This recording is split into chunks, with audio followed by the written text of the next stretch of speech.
All right, we're going to look at solving word problems today. So we're going to write the equations of the word problems, and now we are actually going to solve them and answer the question they are asking.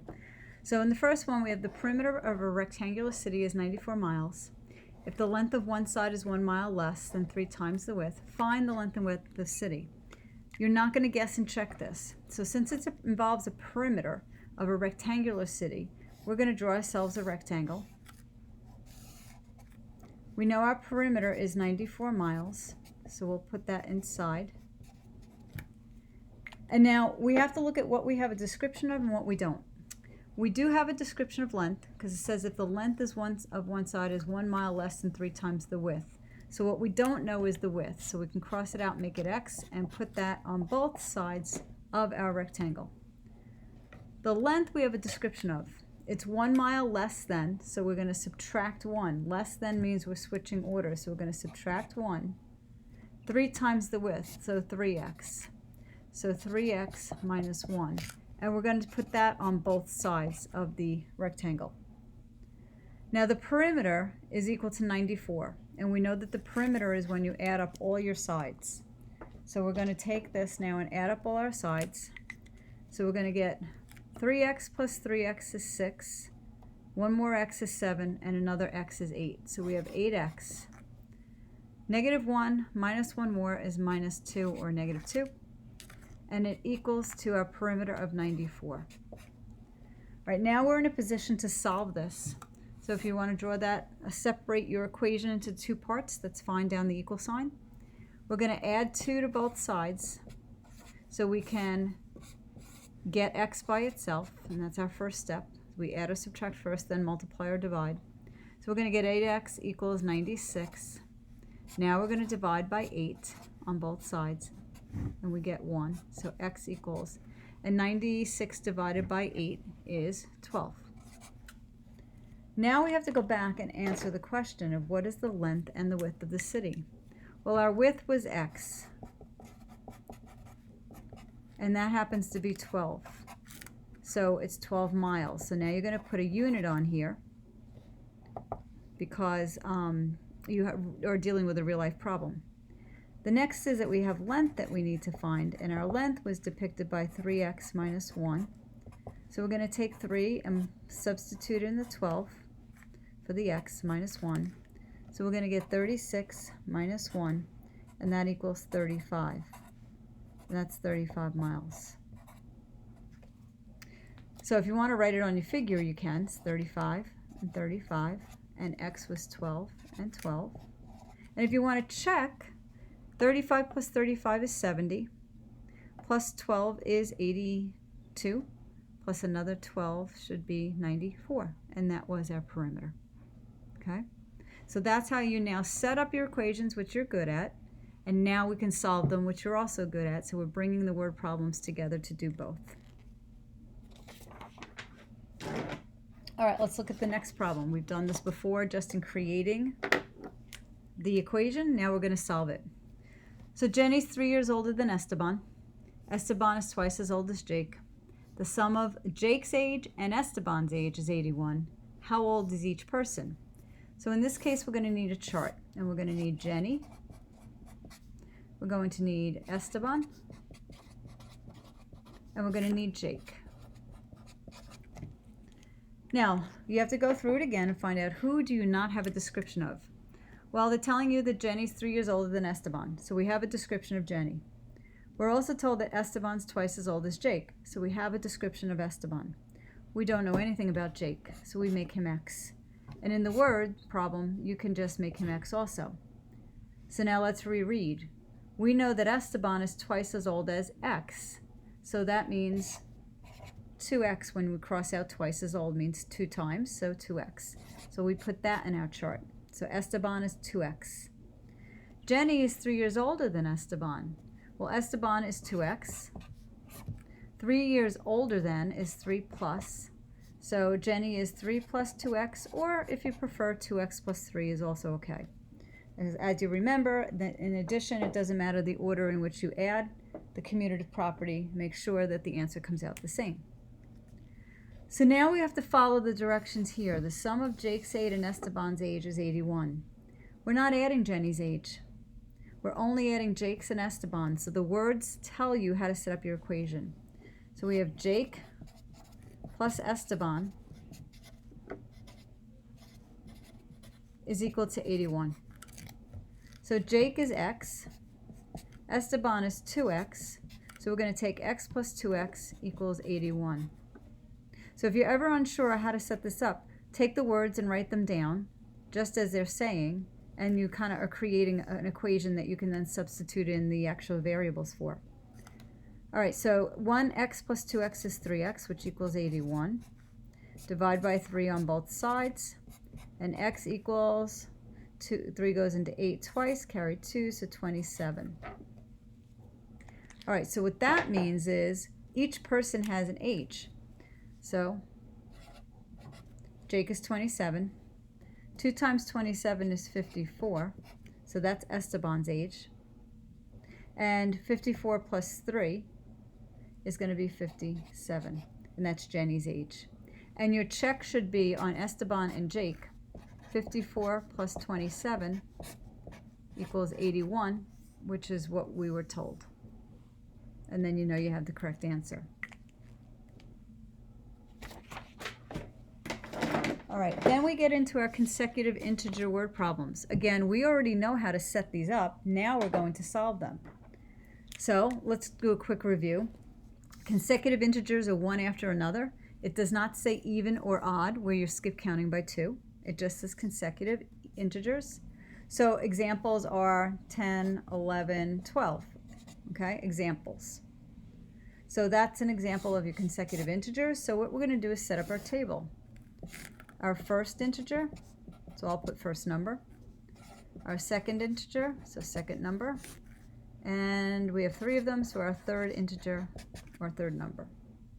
We never know the first number. That's always the unknown. So our first number is x. And then you have to ask, if you had consecutive integers and you have an example on the side, how did you get from 10 to 11? Well, you added 1. So how do we get from x to the second number? We get x plus 1. And then we would add 1 again to the number before to get our third, so it would be x plus 1, so x plus 2. Now again, you've already done these, so we're pretty good at them. Now we're going to solve. We're going to find all the integers. What we have is the sum of all 3 of them is negative 114. So x plus 1 plus x plus 2 equals negative 114. So watch what your sum is. So we got 1, 2, 3 x's. 1 plus 2 is 3, so plus 3 equals negative 114. So we're going to subtract 3 on each side. We're going to get 3x equals, that's negative 117. We're going to divide by 3. So x is equal to, 3 divides into 11 3 times. Goes in, it's be 9, so 2 remaining. 3 goes into 27 9 times. So 39, and it's a negative, because it's a negative divided by a positive. So now you have to be careful with negative numbers. Our first number is x, which is negative 39. But if we take negative 39 and the second number and add 1 to it, you get negative 38. And if you take negative 39 and add 2 to it, you're going to get negative 37. So our answers are negative 39, negative 38, and negative 37. That would be our first number, second number, and third number. Okay? You could also write them in your table, but make sure that they're clearly identified as your numbers. Okay? And again, to check yourself, you can add all 3 of these up, and when you do get a negative 114. All right, now we're going to do another consecutive integer problem, but it's odds. Okay. All right, find 3 consecutive odd integers whose sum is 111. Okay. So first odd number, second odd number, and third odd number. Now again, I write the words even and odd so that I make sure I'm focusing on even and odd numbers. So as an example, I'll put across the top here, maybe 5, 7, and 9. Those are some examples of odd numbers. So if my first odd number is x, how did I get from 5 to 7? Well, I added 2. So I'm going to add 2 to x. Remember, even and odd numbers skip count by 2's. So the 2 has nothing to do with whether it's even or odd. It's the skip counting by 2's. So again, we're going to skip count by 2 again. So we're going to add another 2 to the previous integer. So x plus 2 plus another 2 is x plus 4. Again, we are pretty well versed at this. So now we're going to create our equation. It says all three consecutive odd integers sum up to 111. So we're going to take all three of these. X plus 2 plus x plus 4 equals 111. So we have 1, 2, 3 x's. 2 plus 4 is 6. So plus 6 here equals 111. Now we're going to subtract our 6 on each side to start solving. So you have a nice two-step equation. We have 3x equals 111 minus 6 is 105. Now we're to one-step equation, so we'll divide by 3 on each side. So we're going to get x equals 3 goes into 10. 3 times carry 1, and that's 5. 3 into 15, so 5. So our first integer value is 35. Now if I take 35 and add 2, my next integer value is 37. And that's great because they're both odd numbers and they're separated by 2. Okay, so skip counting by 2. So our expectation would be that our third one would be 39. So let's take 35, which is our x value, and add 4, and we will get 39. And if we total 39, 37, and 35, we will get 111. All right, and then we have one last one which can be pretty complex. Okay, this is one of our complex consecutive integer problems. So we have 3 consecutive odd integers. So right away we set up a table. First odd, second odd, third odd. Again, the first odd is always the unknown. The second odd, because we're skip counting, is x plus 2. Our third one is x plus 4. Okay? Now, the following words after that first sentence that helps us set up our table is going to tell us how to write up our equation. So it's telling us that twice the sum of the first and third exceeds the second by 15. That's a lot of stuff. So let's work with twice the sum. So whatever we're summing follows right after the word sum and is connected by the word and. So we're summing the first and the third. So our first number is x and our third is x plus 4. And we're taking twice that, so 2 times. We can clean this up in a little bit. It exceeds the second by 15. So exceeds the second by 15 means the second one is going to be smaller than this whole thing by 15. So the sum of the first and the third exceeds the second one by 15. Okay, so what that means, exceeding, means it really means it's more than. We're adding to it. We're adding. So the first and the third one is larger than the second number by 15. Well, our second number is x plus 2. They're not saying our second number is 15 more than the first and third. The sum, twice the sum of our first and third is exceeding the second by 15. So we've got to add 15 to this.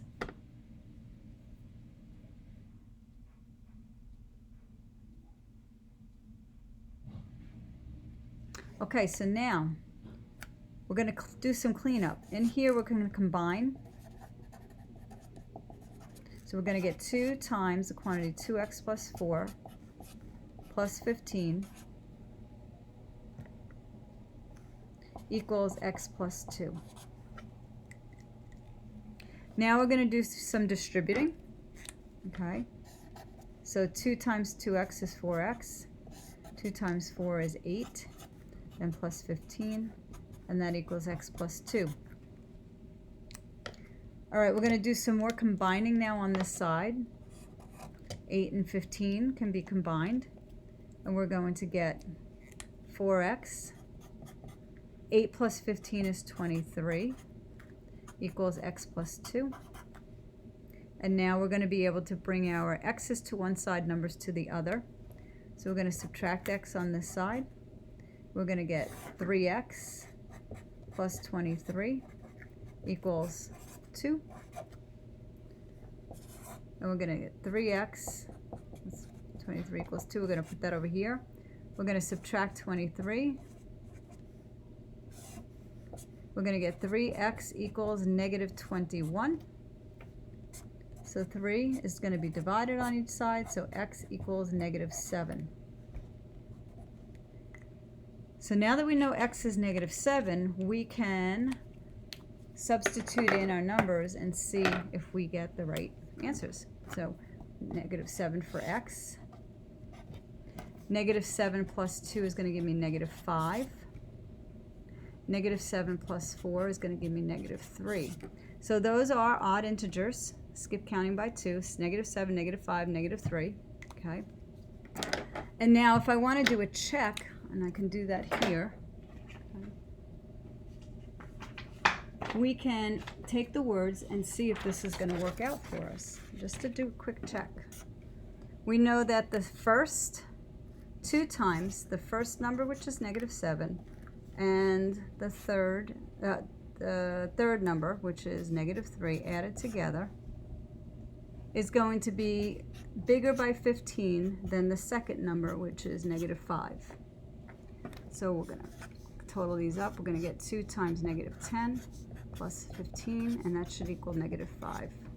Well, 2 times negative 10 is negative 20 plus 15, and we should see if it equals negative 5. Negative 20 plus 15 is negative 5, equals negative 5, so it checks. And there we have it.